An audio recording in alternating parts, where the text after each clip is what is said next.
말씀은 목수의 가정에 들려주시는 놀라운 소식이라고 하는 제목을 가지고 누가복음 장에 나와 있는 이 사마리아 사가랴의 가정과 또 이 마리아의 가정을 비교하면서 오늘 우리 가정에 또 오늘 우리 삶 가운데에 놀라운 하나님의 소식이 임할 때에 우리는 어떤 태도로 또 어떤 자세로 하나님의 말씀을 또 순종해야 되는가에 대해서 말씀을 나누려고 합니다. 누가복음을 보면은 처음 시작에 오늘 본문을 읽은 것처럼 사가랴의 가정과 마리아의 가정을 소개하고 있습니다. 우리가 잘 알고 있듯이 이 사가랴의 가정에서 세례 요한이 출생합니다. 또한 요셉과 마리아의 가정에서 예수님이 탄생합니다. 그런데 오늘 본문 앞에 있는 6절의 말씀을 보면은 이 가정이 하나님 보시기에 의로운 가정이었다고 말씀하고 있습니다.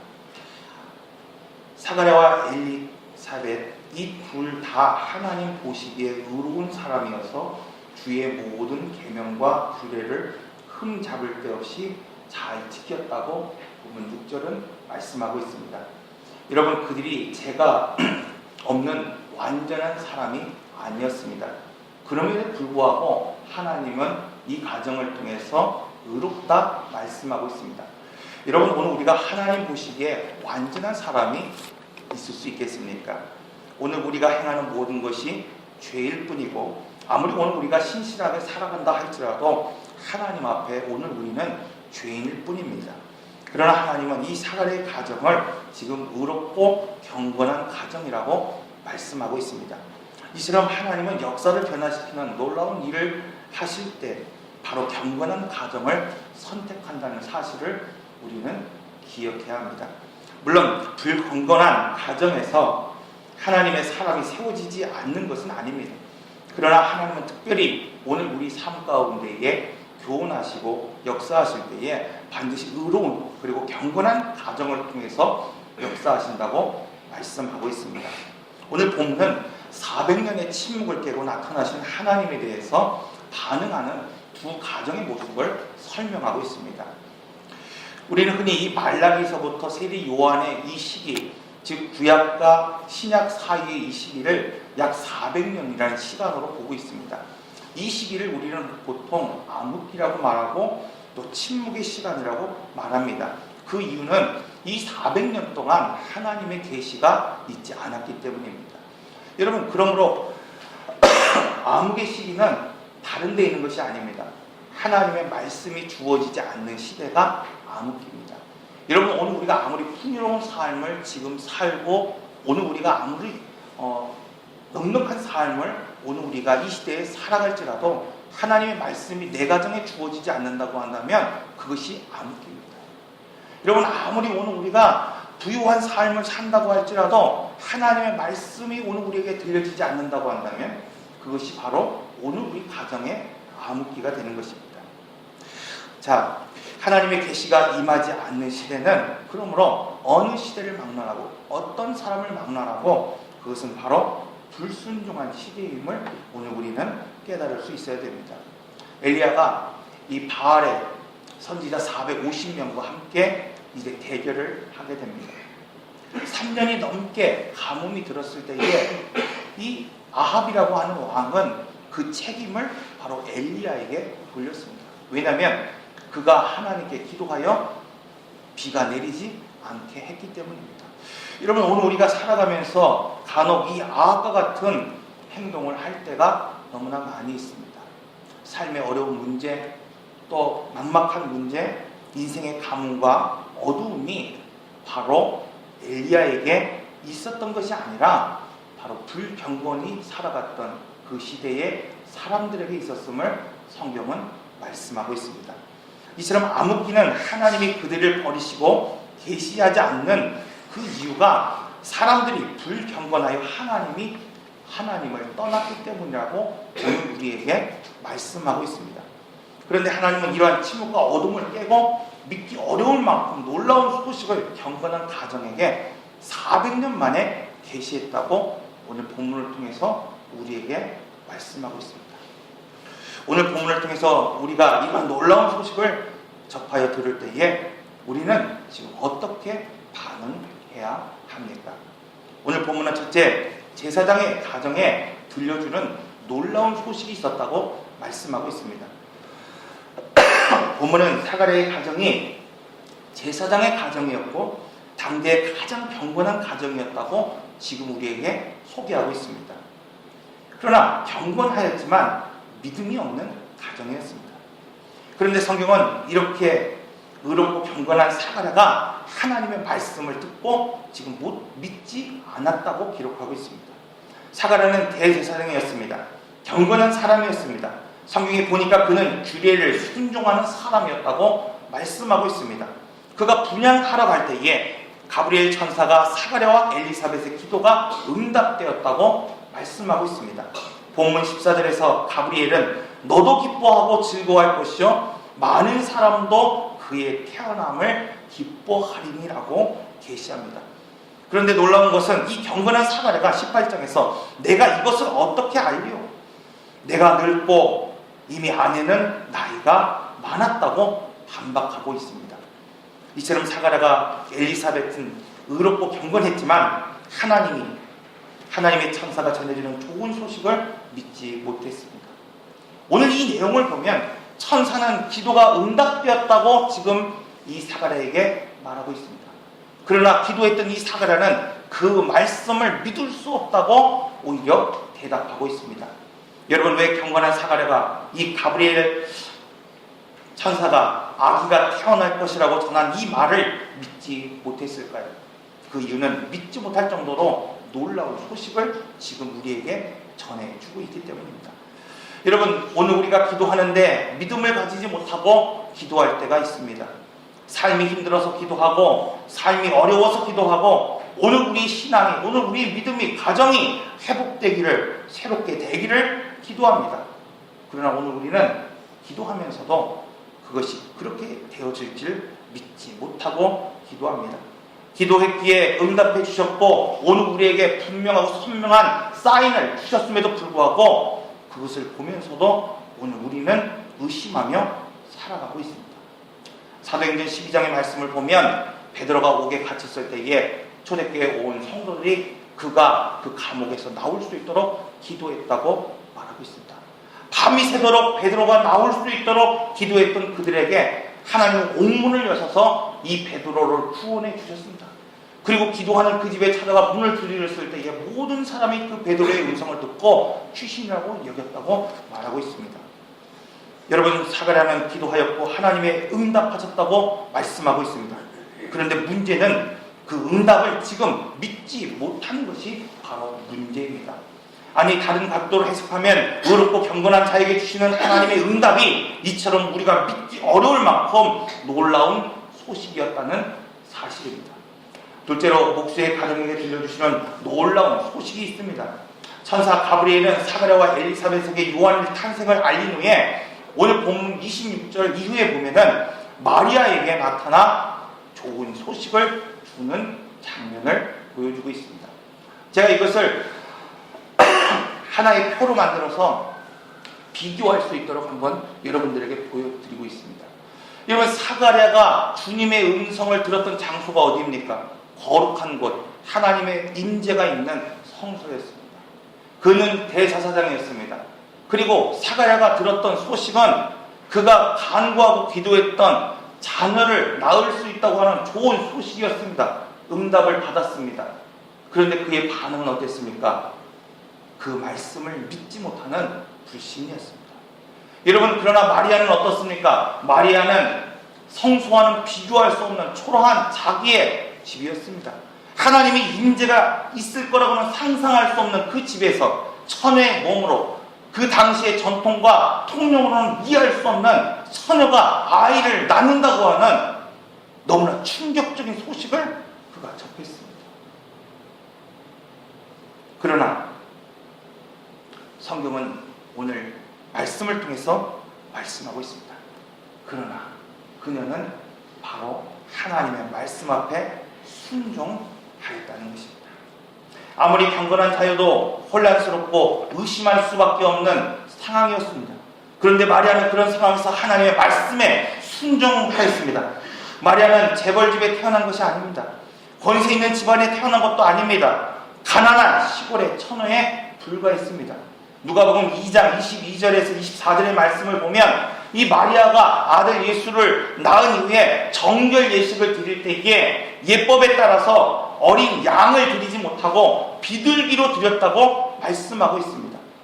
정결 예식에 따르면 아이를 낳고 정결 예식을 드릴 때에 성경의 율법에 원래는 어린 양 한 마리를 번제로 드리고 속죄 제물로 비둘기 한 마리를 드려야만 했습니다.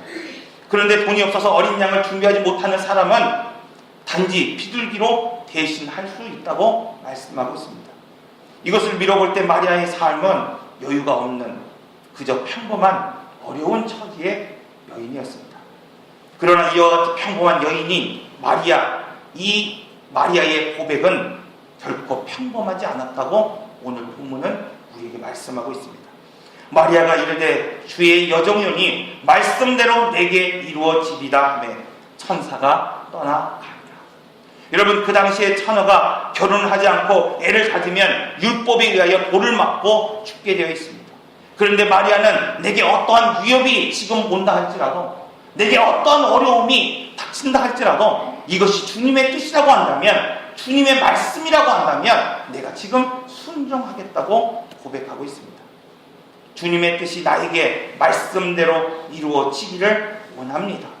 지금 이것이 마리아의 고백입니다.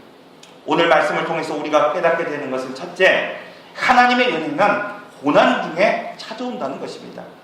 여러분, 삼풍백화점의 사장이었던 이한상 씨는 백화점이 무너진 것을 책임지고 7년 동안 교도소 생활을 했다고 합니다. 여기서 그는 예수님을 만나고 지난날 돈을 사랑했던 자신의 삶이 얼마나 부끄러운 삶인지를 깨닫고 주님 앞에 돌아서게 됩니다. 그는 교도소에 나와서 몽골의 선교사로 지금까지 복음을 전하고 있습니다. 여러분, 이한상 선교사에게 있어서 고난은 바로 하나님의 은혜였습니다. 이처럼 고난 속에 하나님의 나라와 영광을 위하여 필요한 십자가가 있다고 성경은 오늘 우리에게 말씀하고 있습니다. 초대교회 스테반은 돌에 맞아 순교했습니다. 베드로는 거꾸로 십자가에 죽임을 당하였습니다. 바울은 우리가 잘 알고 있듯이 참수형을 당하였습니다. 초대교회 많은 성도들이 믿음을 지키기 위해서 불에 태워져 죽임을 당하고 사자의 갑이 되었습니다. 우리나라에서도 토마스 선교사가 대동강을 건너다 성경을 전하고 참수형을 당하였습니다. 믿음의 사람 주기철 목사는 심사참배를 거절하고 옥중에서 순교하였습니다.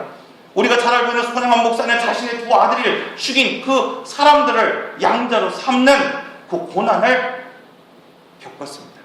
오늘 본문에서 마리아는 내게 어떠한 위험과 어려움이 다가온다 할지라도 주님의 뜻이면, 주님의 말씀이면 순종하겠다고 결단하고 있습니다.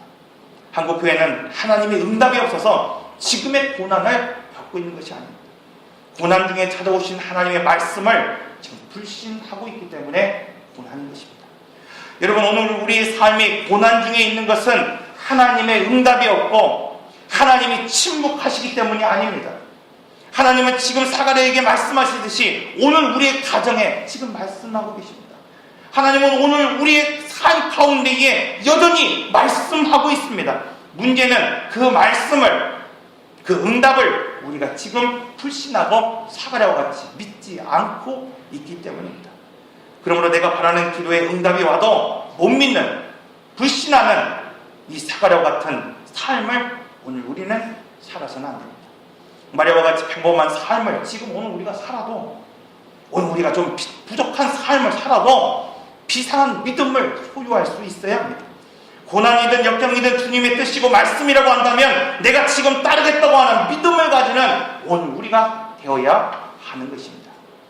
둘째로, 내가 거룩한 신분과 직분을 가졌기 때문에 하나님의 은혜가 흐르는 것이 아닙니다.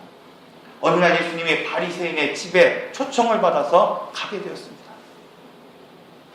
그러나 그 집에 있던 그 어떤 사람도 예수님의 팔을 닦아주지 않았습니다. 비천한 여인, 부정한 여인, 창기였던 그 마리아가 예수님의 팔을 닦아주었습니다. 사람에게 존경받는 부유한 바리새인이 지금 주님을 초대하였습니다. 그러나 그는 주님의 팔을 닦아주지 않았습니다. 남에게 멸시를 당하는 버림받은 이 여인, 아무도 닦아내지 않는 그 주님의 발을 눈물로 닦았다고 말씀하고 있습니다. 사랑하는 성도 여러분, 하나님의 은혜가 경건한 직분을 통해 흐른다고 생각하지 마십시오. 하나님의 은혜는 마음이 편안한 자, 마음이 청결한 자, 가난하더라도 이 마리아와 같이 청결한 신앙을 가진 자에게 흐릅니다.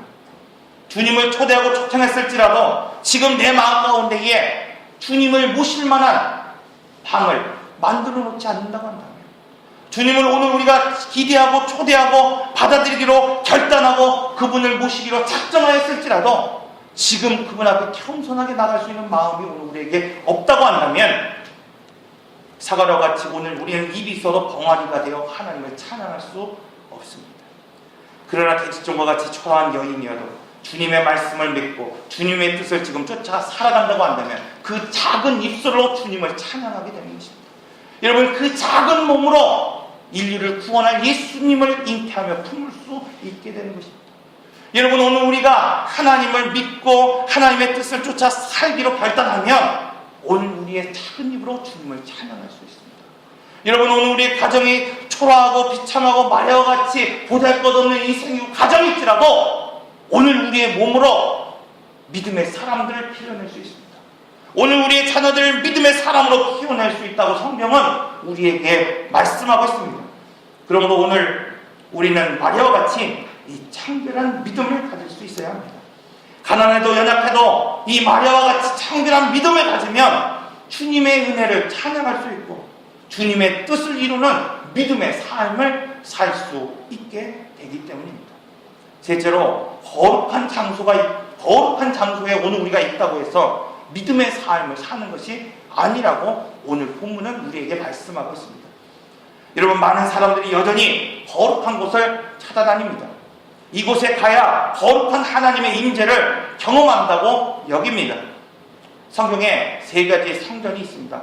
우리가 잘 알고 있는 솔로몬이 지은 성전이 그것이고, 또 수르바벨이 지은 성전이 그것이고, 신약에 나와 있는 헤롯이 지은 성전이 그것입니다. 시대가 갈수록 점점 성전의 규모는 커지고 또 화려해집니다.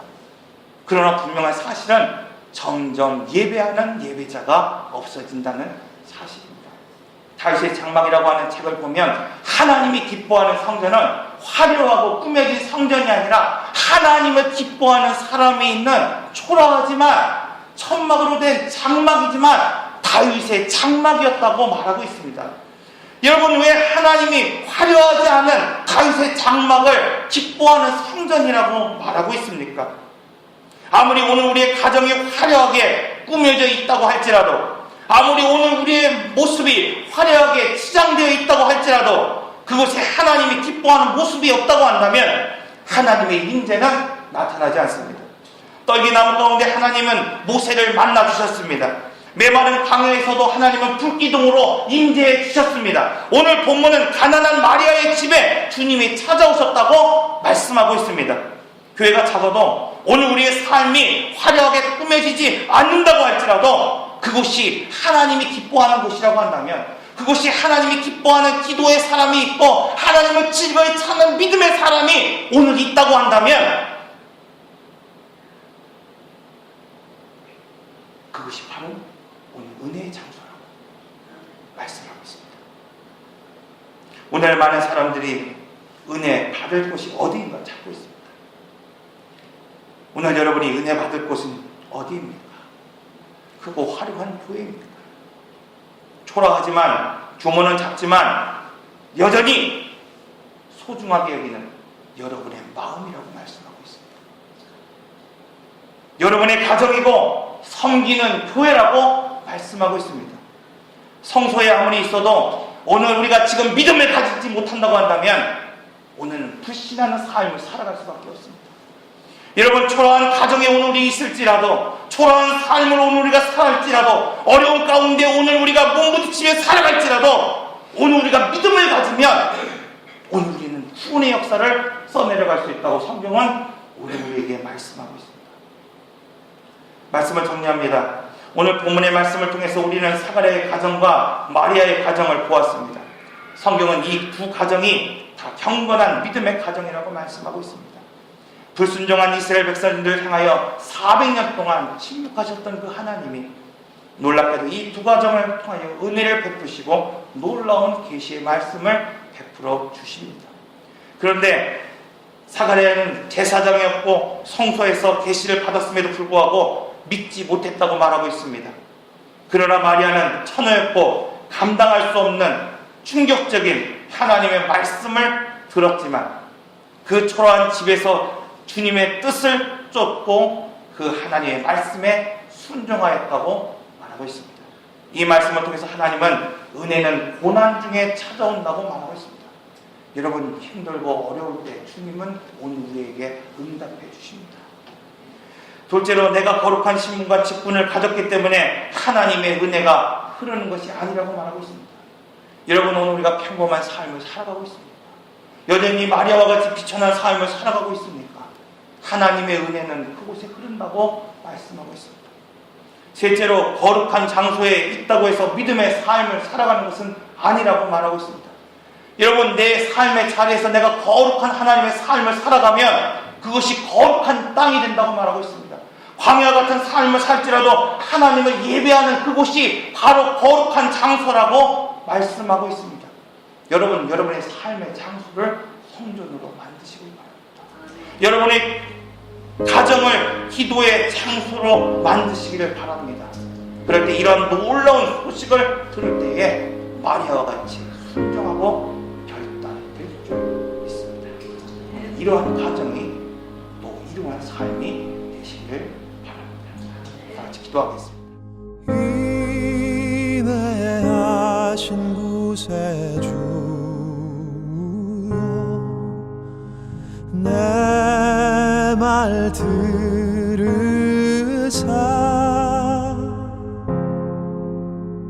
죄인 오라 하실 때에 날 부르소서.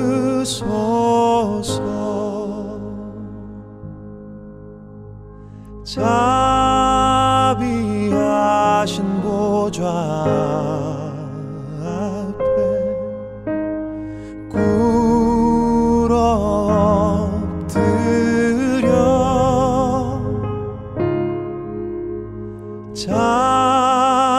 자복하고 회개하니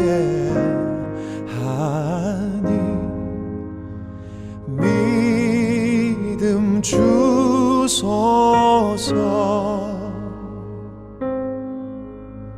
주여 주여 내 말 들으사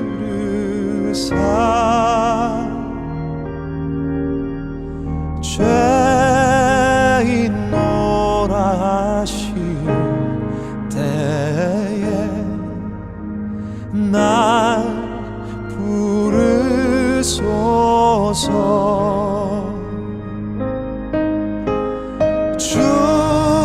주여 주여 내 말 들으사 죄인 오라 하실 때에 날 부르소서.